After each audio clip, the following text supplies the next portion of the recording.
अरे काय करताय? चला चला, महत्वाचा विधी सुरू होणार आहे. कसला विधी? गुरु जिंगरोबांनी सांगितलंय सखू गेल्यावर तिचा त्रास होऊ नये म्हणून जिवंतपणे सखूचं श्राद्ध घालायचं. काय?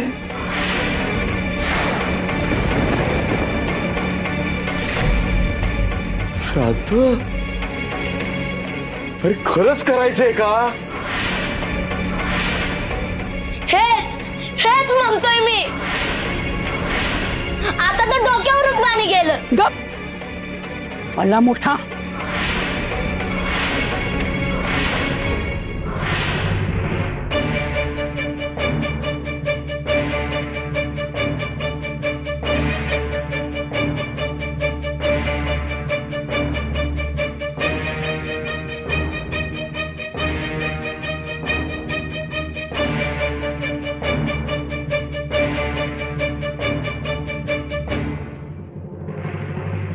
ओम शुद्धोदकस्तारं स्वरप्यामि अभ्यङ्करस्तारं स्र मङ्गलिकस्तारं स्वरप्यामि तिला दानं करमञ्जं करिष्ये तिला दानं करमञ्जं करिष्ये जल शुद्धिदकं समर्पयामि जल शुद्धकरणं करमञ्जं करिष्ये. ओम शांतिः शांतिः शांतिः. श्रद्धेनं इदं श्राद्धम म्हणजे श्रद्धेनं केले जातं तर श्राद्ध. इथे लक्ष द्या सगळ्यांनी, ऐका मी काय सांगतोय. आत्म्याला गती मिळावी म्हणून श्राद्ध करतात, घरात सुखशांती यावी म्हणून श्राद्ध करायचंय. चला झालं हे, आता तर्पण करूया. पवित्र जल तयार झालंय, या बसा. ए मुली, तू कशाला इथे बसलीस? जा तुम्ही आभार बसा. हो काही काय मी नाही, ती श्राद्ध करणार आहे म्हणूनच तर तिला तिथे बसवली आहे ना. काय ही मुलगी श्राद्ध विधी करणार आहे? कमाल आहे. बरं श्राद्ध कोणाचं आहे? श्राद्ध कोणाचं आहे? सखूच हीच आहे ती, हीच आहे. काय जिवंतपणे श्राद्ध? हो गुरुजी, तुम्हाला ठाऊक आहे नरपशूच्या गुहेत आमच्या कुटुंबातून बळी जाणार आहेत, तेव्हा पहिला बळी म्हणून सखूच जाणार आहे. सखूना भाग्यवान आहे म्हणून तर आपल्या जिवंतपणी हे असं श्राद्ध तिच्या नशिबात आहे, म्हणजे मुक्ती नक्की. गुरुजी, तुम्ही मागे नाही का गरुड पुराणाचा संदर्भ दिला होता? नाही म्हणजे गरुड पुराणात असं काही थेट म्हटलेलं नाहीये, पण याला आत्मश्राद्ध असं म्हणतात. आपत्तहीन व्यक्ती, संन्यास घेणारी व्यक्ती, आध्यात्मिक करण्यासाठी आणि बराच काळ हरवलेला व्यक्ती यांच्यासाठी जिवंतपणी हे आत्मश्राद्ध घातलं जातं. चला पिंड तयार करायला सांगा, तोवर हात जोडा आणि गणपतीला सगळ्यांनी वंदन करा, हे कार्य निर्विघ्नपणे पार पडण्यासाठी. वक्रतुंड महाकाय कोटी सूर्य समप्रभ निर्विघ्नं कुरु मे देव सर्व कार्य सर्वदा. प्रारंभी विनती करू गणपती विद्यादया सागरा. विठुऱ्या, तूच ठरव आता, मी काय सांगू. तुला वाटत असेल तर कार्य निर्विघ्नपणे पार पाड, तुझ्या मनात असेल तेच होऊ दे.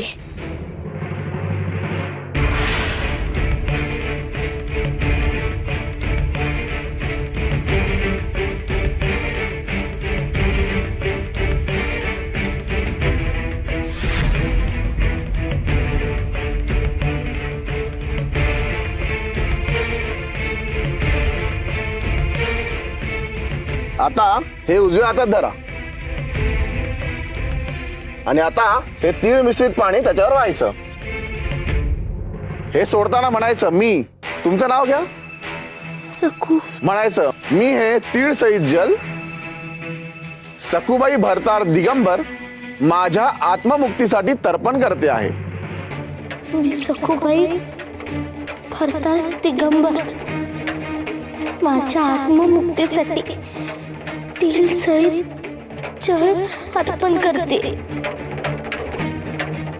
तस्मै स्वदा नमः इदं नमः. ओम शांती शांती शांती. अगं नीट लक्ष देऊन कर, तुझ्यासाठीच चाललंय हे. सखूबाई, आता तुमच्या आईच्या नावाचं तर्पण करा. काय बरं तुमच्या आईचं नाव?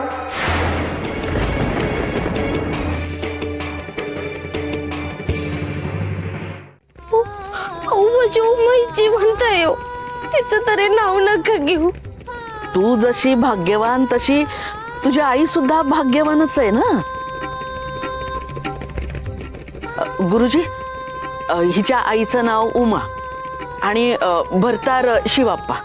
म्हणा माझ्या आईच्या म्हणजेच उमा भरतार शिवप्पा यांच्या मुक्तीसाठी मी तीळ सहित जल अर्पण करते. मामा मातृभ्यवा उमा भरतार शिवप्पा प्रेत समुक्त पित्यर्थम तर्पण कर मंजम कर हे म्हणजे तुझ्या आईचं नाव घ्यायचं आणि तर्पण करायचं. तर्पण करायचं.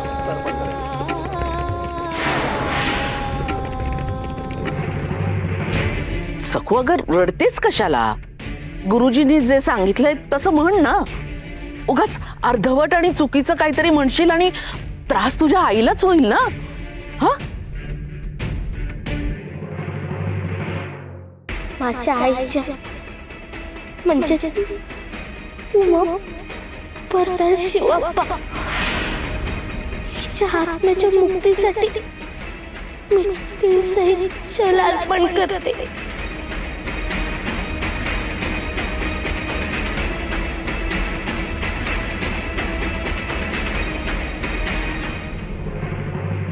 आणि आता आजीचं नाव.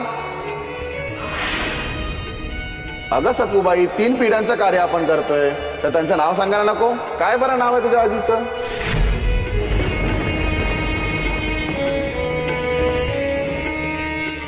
शांताबाई.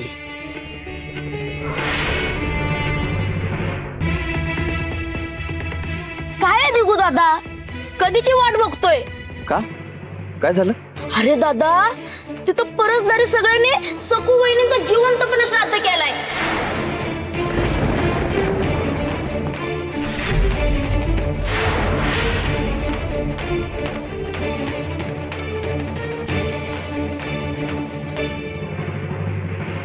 ओम तिलकदान कर मंजम करीश हे अक्षतालंकार अर्धम समर्पयामि. आणि या दोन्ही बोटांनी त्यांना डोळे काढा. ओम नेत्रम आव्या. नैवेद्य तयार आहे ना? आता हे पिंडदान झालं का काकाबळी आणि मग ब्राह्मण भोजन. नैवेद्यात कांदा लसूण नको, सात्विक असावं जेवण. ठीक आहे, सगळ्यांवर तीळ अर्पण करायचे. तिलोक्तम समर्पयामि हि पिंडदान प्रेतसम तिलम समर्पयामि हि अक्षतालंकारार्थम समर्पयामि.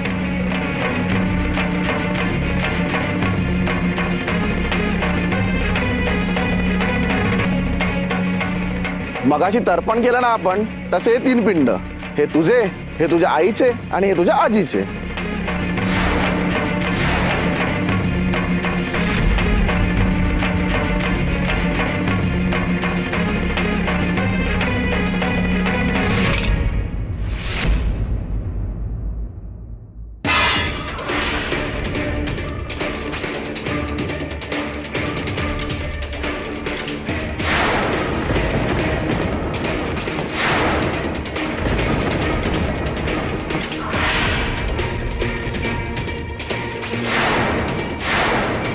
काय चाललंय हे?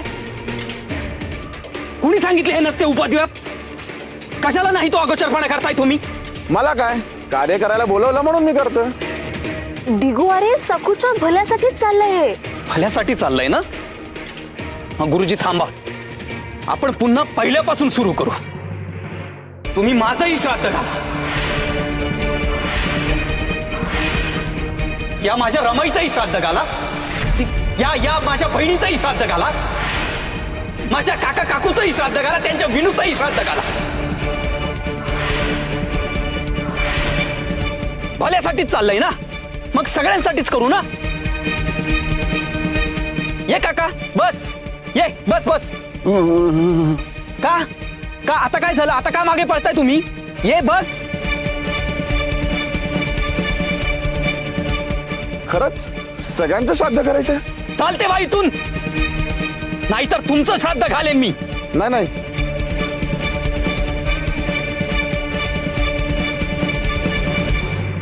किती भयंकर चाललंय हे. खरंच तुमच्याशी बोलण्यात ना काहीच अर्थ नाहीये. एकतर सखूला बळी म्हणून पाठवणं हेच चुकीचं आहे. त्यात तुम्ही अजून पुढे पुढे कुठे जाताय?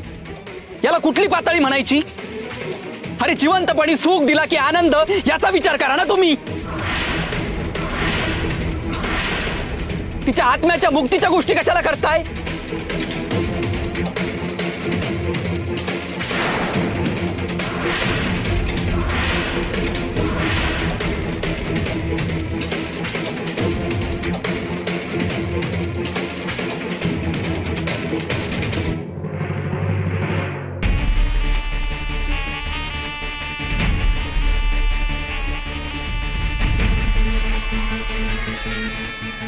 झाली का समधी तयारी झाली का? होय बाबाजी, तुम्ही सांगितलं अगदी तसंच. सावज म्हणून कोकरू गुहे सोडलं आणि घेतलं वरवडून. असं 3-4 वेळा केलं. नरपशू पिसाटलाय. आता सकू त्याच्या समोर गेली की लागलीच झडप मारल बघा. लय भुकेलेला हाय तो तिच्यावर राग काढणार हे नक्कीच. लई बेकार मौतीनं मरणार आहे तू सखू. लई बेकार मौतीनं.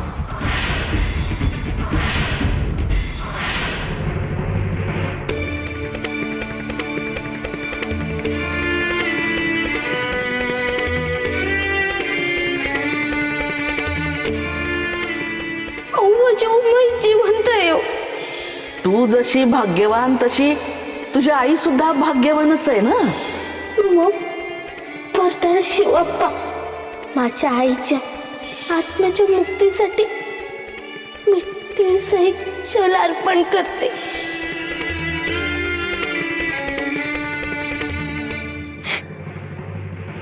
अगं हे काय आहे सखू? आधी सगळ्या घरादारावर संकट ओढून आणलंयस, त्यात रडत बसलीयस, तेही चूल घरात. अन्नपूर्णेची अवकृपा ओढून घ्यायची आहे का? भिकारडी कुठली, जिथे तिथे रडून केविलवाणी होऊन सतत भीक मागायची असते. की असं रडून भिकून दिगूला जर आपल्याकडे वळवण्याचा तुझा बेत असेल ना, तर मी हे होऊ देणार नाही, सांगून ठेवतेय मी. नाही सासूबाई, असं माझ्या मनातही आलं नव्हतं. मला सांगतेस हे असलंच रडकं थोबाड घेऊन त्या दिगू समोर जातेस, केविलवाणी होतेस, त्याला दया येते, मग तो तुला पाठीशी घालतो. हाच खेळ खेळत आली असतो. चांगला हुशार माझा दिगू, फार मेळाचा करून टाकलास त्याला. अगं तुझ्या अशा या वागण्याने दिगू पुन्हा जर वेळा वाकडा वागला ना तर हाहाकार उडेल असं बाबाजीने सांगितलंय ना. मग तरी का रडतीयस तू? की तुला असं रडताना बघून दिगूने म्हणायला हवंय की सखू ऐवजी मीच जातोय, असं हवंय का तुला? हा नाही? अगं मग का रडतीयस? रडण्यापेक्षा ना जरा हिमतीनं वाग. पुस पुस ते डोळे पुस. आणि तू एकटीच जाणार आहेस का?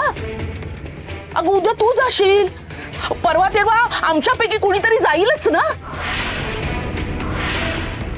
पण आम्ही रडतोय का? मी तर सगळ्यात आधी मीच जाते असं म्हणाले होते. मनाची पूर्ण तयारी होती माझ्या. पण गुरु जिंगरोबानेच आदेश दिला म्हणून मला थांबावं लागलं. पण आमची ही कधीतरी वेळ येणारच आहे ना. तीच वेळ येऊ नये म्हणून आली मोठी सांगणारी. जे सांगितले ना ते कर, बाकी आमचं आम्ही बघू काय करायचं ते.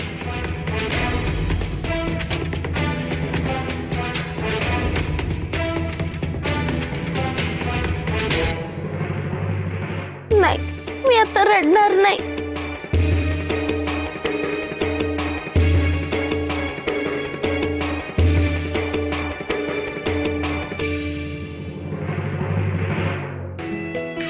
सासू काकू, आज तुम्ही आराम करा. मी उद्या जाणार ना, तर आज मीच सगळ्यांसाठी काहीतरी करते, सगळ्यांना आवडेल असं. अहो खरंच करते. मग काय, तुम्हाला सगळं करायचंय. मी नसेल ना. किती धीराची आहे. उद्याचं मरण समोर दिसतंय तरी सगळ्यांच्या आवडीचा स्वयंपाक करायचा विचार करते. ऐक, मला नसतं हो जमलं.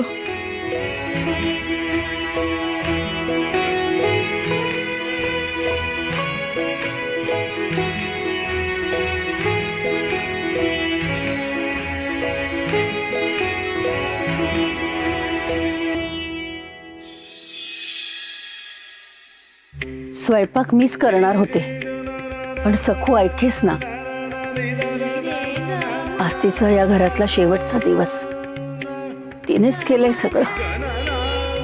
आणि सगळ्यांनी एकत्र बसण्याची कल्पना सुद्धा सखूचीच.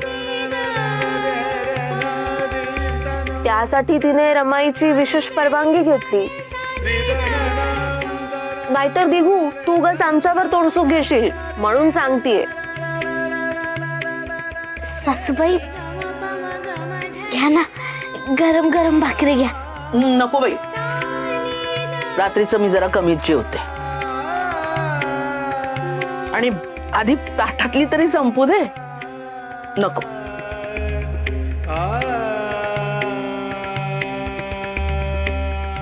तुम्ही बेसनवडी अजून खाल्लीच नाही.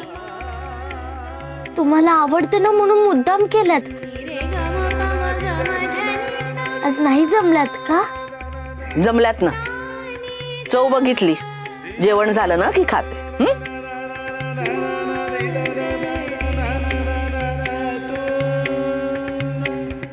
भाऊजी हे घ्या. तुम्हाला गरम कडक भाकरी आवडते ना, घ्या.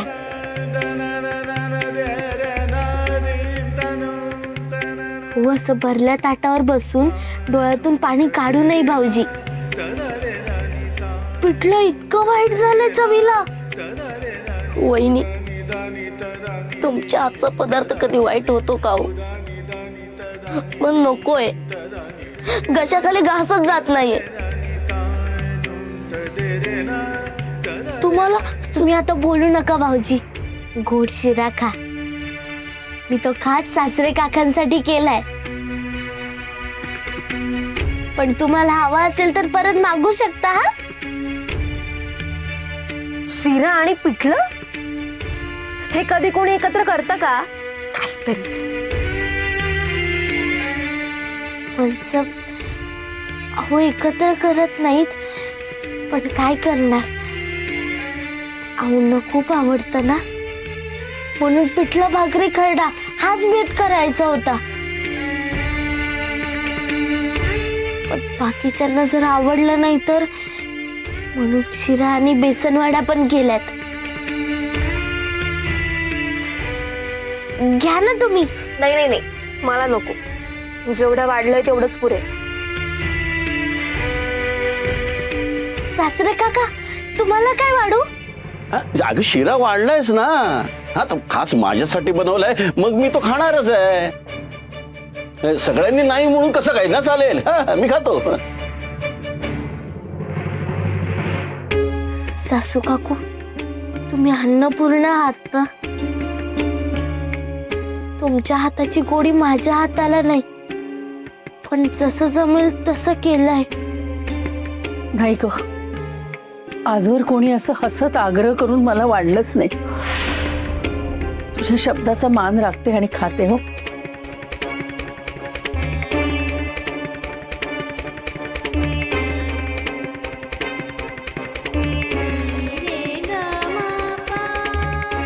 अहो हे घ्या. नकोय मला. तुम्ही तर आधीच नाही म्हणून मोकळे झालात. असं कसं? तुमच्या आवडीचा बेत केलाय. पोटभर जेवून घ्या. आणि ही आहे ना ती भाकरी काढून ठेवा. ही तव्यावरची गरम गरम भाकरी घ्या. नकोय मला. सांगितलं ना एकदा नकोय मला. ऐकायला येत नाही का तुला की बुद्धी शेण खायला गेली आहे तुझी? हाकळं काय करतेस? काय उत्सवाचं समारंभाचं जेवण आहे? मला जेवायचंच नव्हतं. उगाच आग्रह करतेस. मला काहीही नकोय सकू.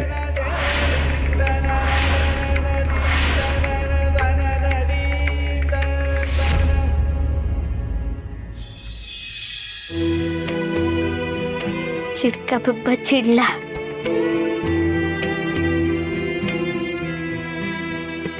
तुम्ही घाबरू नका.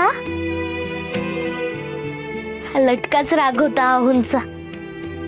ते मनापासून जर रागवले ना तर एक शब्द पण बोलत नाहीत, गप्पच बसतात. हो ना सासूबाई, मला ठाऊक आहे. तुम्ही आता जेवून घ्या, मी बघते आहुंकडे.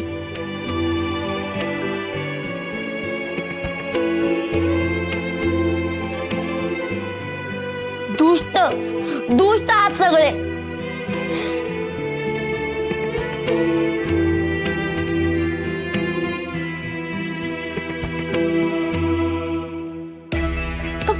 गावानेच ठरवलंय त्याला, आपण तर काय करणार?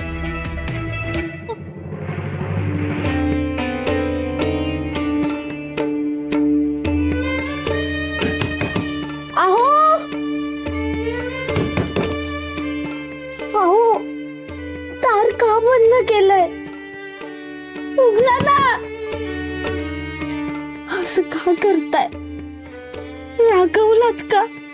बघू तरी त्या गाल फुगवून रागात कसे दिसता ते बघू तरी द्या. नाही, अहो, म्हणून मी तुम्हाला भोळा शिवशंकर, सांब सदाशिव म्हणते. क्षणात हसता, क्षणात रुसता आणि क्षणात रागवता. आणि एकदा का तुम्ही तिसरा डोळा उघडला की मग काही खरं नाही. हो ना? अहो, असं नका ना करू. उघडा ना दार, उघडा ना. सखू जा ग तू, जा. तुझ्या या हसण्याचा मी किती आनंदी आहे हे दाखवण्याचा, गोड बोलण्याचा मला खूप त्रास होतोय सखू. कितीही अवसान आणलंस तरी सत्य हात विचकून माझ्या छातीवर थैमान घालतय. उद्याचा सूर्य उगवूच नाही असं वाटतंय मला. या गोष्टीचं गांभीर्य कळत नाहीये का तुला सखू? जन्माची थाटातूट होणार आहे आपली, जन्माची. कळताय का तुला? आणि तू अशी हसून खेळून वागतेस. नाही होते सण, मला नाही होणार आहे सण. जा तू. मी नाही उघडणार आहे दार. जा तू सकू, जा.